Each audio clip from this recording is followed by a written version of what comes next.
everyone, I'm Ollie. I'm one of the marketing and CRM consultants here at HubGeM, and we specialize in HubSpot implementation for the education sector.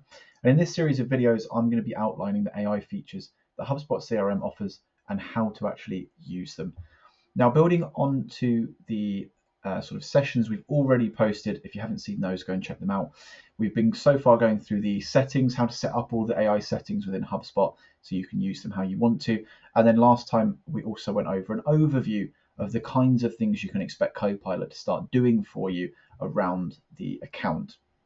Now, today's session is going to be all focusing on the prompts that you need to kind of start to learn and use to make sure that Copilot is actually doing exactly what you want it to do. So I'm on our sort of main dashboard page here, just with some of our admissions reports.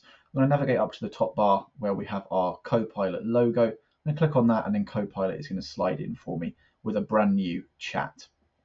Now, to actually be able to do anything with Copilot, of course, we need to start this conversation by typing some sort of message, asking it to do something, asking for some sort of information or to perform some sort of action or content creation for us. Now, when you first go onto a new chat, you usually have one or maybe two or three prompts that it suggests for you. So on this main page here, brand new chat, it's got the count objects sort of prompt here for me. Now, that might not be something you actually want to use, but if it is, you can click on that straight away. You'll then see the text box below where you actually type in your responses and questions to Copilot will actually pre-populate with this particular prompt. Now, anywhere where, of course, it then wants you to start to sort of enter some details, it will then sort of prompt you to fill in the details within the sentence here. So the count objects sort of function we clicked on from that main screen is actually just asking us, or it's provided us with the question we're going to ask of how many object name are there in my CRM. So that's something like contacts, deals, companies, the actual records of our sort of objects. So within that sort of section, I can just quite easily type contacts. You'll see there I'm now asking Copilot how many contacts are there in my CRM. I can hit enter, and then it will go and fetch that information for me and provide that as a nice answer. And as you can see here, it's just sort of taking its time to get all that data. Generally speaking, no matter what sort of prompt you give it, that's about as long as it takes. So you don't have to wait too long. And then there you go. It's given us the answer. We have a total of 106 contacts in your CRM, and it's generated this sort of mini report for us, which shows us sort of all time as the date range, and the count of total contact records we have within the account. If we then want to go and do something else with that, we can actually go into the report builder and we could play around with this particular report to show us exactly sort of the date ranges maybe that we wanted to, and so on. Now, if we start a brand new chat, just by going up here in chats, we can either go and see all of our previous ones, or of course we can start a brand new one. If that sort of particular prompt that it has in the middle of the screen there for us is actually not what we want it to do, what we can do is go into see more prompts, and this is where you get sort of the full list of all of the different prompts that realistically Copilot can sort of act on. So of course you're free to type in that sort of box, whatever question, whatever you want Copilot to try and do, you can free type that. So you can type anything in. The problem is, of course, Copilot at this stage, it's in beta, it's in the early stages. It can't do everything you might expect to actually give it as a prompt. So these sort of predefined prompts are the ones you want to stick to at the moment. Learn a few of the common ones and also just kind of understand how to use them, because these prompts are going to be the things and the tasks that the Copilot can actually do confidently for you. So the full list we've got here is broken up into some nice sort of sections for us. The featured section, of course, is the one that we saw on that main page. It was the count of objects that we used before. Now, next to all of these, you see we have got a little star icon. So we can click to add some of these to our favorites. So any that we kind of use regularly or any that are really useful for us, we can actually just favorite them, and then they go into their own sort of favorite section near the top. So that we can sort of quickly access them as and when we need to. And when you start to use these, you will actually just sort of start to remember some of these prompts that you use regularly. And of course, then you don't even have to navigate to this screen. You can just type them in. But we'll go over sort of some of the options and a few examples of what you can do here. So the first subsection is the generate section. Now, if we go in and click 16 more, we get to see sort of the full list of what Copilot can be used to generate. Now you'll see the option to actually use Copilot around some of these tools. Anywhere that has sort of the nice little the HubSpot Copilot diamond logo, you'll see this in things like your blogs tool, your marketing emails tool. You'll see that little logo around the tools as well. All that does when you click on it is actually pop out Copilot from the right side, like we've got it now. And it'll just have that pre-populated prompt again for you. So you don't have to be within a particular tool like an email to generate an email heading. But like I said, you'll see across HubSpot, you can access the tool quite quickly from within some of these content tools as well. But from within this tab, we've got things like crafting a LinkedIn article. We can draft an initial outreach email, draft an email to reactivate a lead, and so on, generate workflows. So we can also use this to help with our automation, generate some blog ideas for us, even blog titles and blog posts if we want to go that far with it. Things like email headings and subject lines, which can be useful. Of course, we can use it to generate images and things like headings. Knowledge base, if we have access to that as well, we can help us generate articles or just subtitles. And then we can also just generate a paragraph for kind of anything we want to use it in. And we can also translate text as well, which is really cool for anyone out there that has an international audience. Of course, if you want to create sort of multiple language versions of that particular piece of content, using Copilot to translate is a really, really cool one. Just as an example of sort of one of these, I think we'll go with the image. The image is quite a cool one. The rest of it is pretty much just text generation, which a lot of the large language models out there can do, of course. But the image generation, I think, is something that really makes Copilot stand out, because it is doing that for you within the tool and is literally creating images just from words for you. So if we click on that particular prompt, as you can see, it's filled up our text box with that prompt. And of course, it's asking us to generate an image of, let's go with a school classroom. Now, you can see here, there are actually also two optional sections here where we can outline a bit more of the details and the surrounding if we wanted to describe a particular room with some particular features. And we can also describe the style we might want to use as well. So the style of the image it will generate, whether we want it to sort of look like anime or comic book or just a professional image, a black and white image. We can give it some additional details. We don't have to, and let's see what it comes up with if we don't. So all we're doing here is asking us to generate an image of a classroom.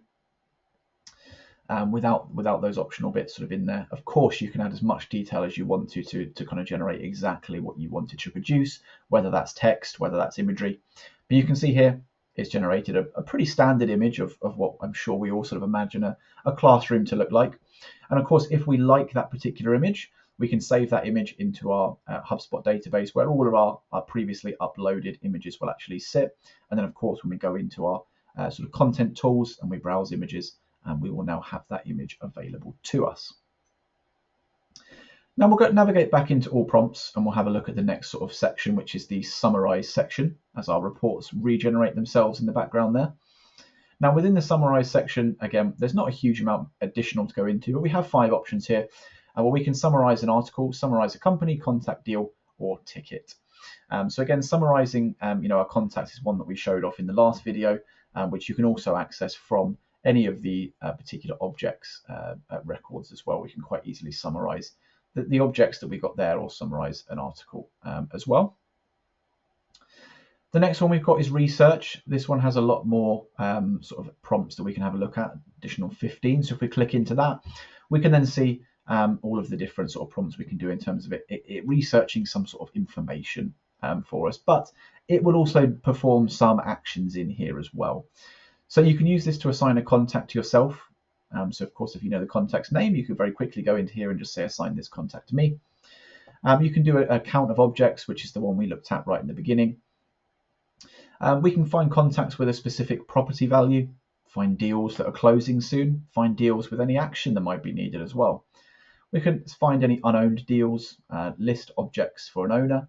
And there's another sort of subsection really within this one, which is actually researching companies, competitors, technology, company news if we wanted to as well. And then we can also show any engagements with a particular company or contact, and also update a contact record in some way as well. So quite a nice one that we can have a look at. Might just be finding any deals with action that's currently needed. So if we clicked on that particular prompt, this actually drops into the same chat sort of thread that we've previously been using. So you can see there's There's our image. Now we don't actually need to really do anything with this particular prompt. We just send it into the chat, and it already does that work for us. So it's another nice one that you might want to sort of remember or have in your favorites, because you don't really have to do anything. You can just enter that particular prompt, and there you go. It's pulled through a count of 10 objects matching our query in this. And the full query was actually just produce a table of deals that are not closed won or not closed lost, and do not have a next activity set. So some sort of deal that is somewhere in our pipeline that we just have sort of no next action in place for. So they're kind of just sitting there. So of course we want to then see a full list of that, kind of the deal stage they're in, of course the deal name, so that we can go ahead and find it. If we scroll along, of course the activity date is missing, because that's kind of why it's pulled this in here for us. And then of course we can go ahead and view any of those records from within HubSpot as well, jump to them and then set the necessary records. If we think there's maybe more than 10, we've also got the find more button in here as well, which will then just produce the prompt for us, still within the same chat, to show more results. And again, you get kind of another 10 and so on. So we'll go back into the prompts again and have a look at our next section, which is the reporting section. Again, 2 additional ones we can pop out and have a look at here. So it's fairly limited with the reporting, I think, at this point. It cannot generate really detailed reports in my experience so far, but your mileage may vary with that one. But it is a really nice starting point for some of our sort of more basic reports. So we can compare deals over time. We can ask it to just count our contacts that have been added, count our deals that have been added, count tickets, and we can also just generate any kind of report as well. So if we use that generate a report functionality, like I said, sometimes it kind of struggles to produce exactly what you're after, but that is a bit more of a sort of free text option, if you like, to actually start to describe a little bit more the type of report you might want to generate. We've also then got the add an object section, where we can explore 3 additional ones, and here we can actually just use Copilot to add a company, a contact, a deal, a note to a contact as well, which is quite nice, a task just into the general account, and also add a ticket if we're using the tickets object as well. So again, quite useful, but of course you can still do this stuff manually. You don't have to use Copilot, of course, to create a task. You've also then got some quick links to HubSpot how-to guides. So of course you can ask HubSpot about itself and actually ask it, how do I use this thing, or how am I, what's gone wrong with this? And you can actually, it might also provide you with, but you can ask it about HubSpot Academy courses that might be relevant to a particular tool as well. Finally, in this little prepare section, there's only 2 for the moment, but we can ask it to prepare for a meeting with a company, or ask it to prepare a meeting with a contact, and it will start to kind of help you generate a little bit of a script, some points to go through, of course, based on sort of a theme that you might give it as well. So that's kind of all of the prompts we're going to go through today. Of course, you can then go back to your chat and see any of the previous prompts that you've looked at, and of course, you don't have to use any of those prompts. Like I said, you can just go ahead and free type a message and just kind of explore the boundaries of Copilot and what it can actually do for you. If you split these up into multiple chats, again, you can come up into your chats, go into see all, and then you'll have kind of all of your, your various sort of chats that you've previously used. So you could start to organize these for specific purposes, have a chat for contact creation, maybe have a chat for some of your reports, and so on. And then if you wanted to, of course, you've got the little bin icon. You can completely remove that chat from your list if you kind of no longer want the information. Starting a brand new one then is very simple. Just click new, and it takes you back to that initial screen where it'll give you a prompt or tell you to go and see more of them. So there you go. That's all for this quick video. I really hope that was useful, and you now sort of are more confident in using prompts and actually getting the most out of Copilot in its current form. If you want to learn more about HubSpot or how we can help you with your implementation within the education sector, the links you'll need, of course, will either be on this post or in the description. Bye for now.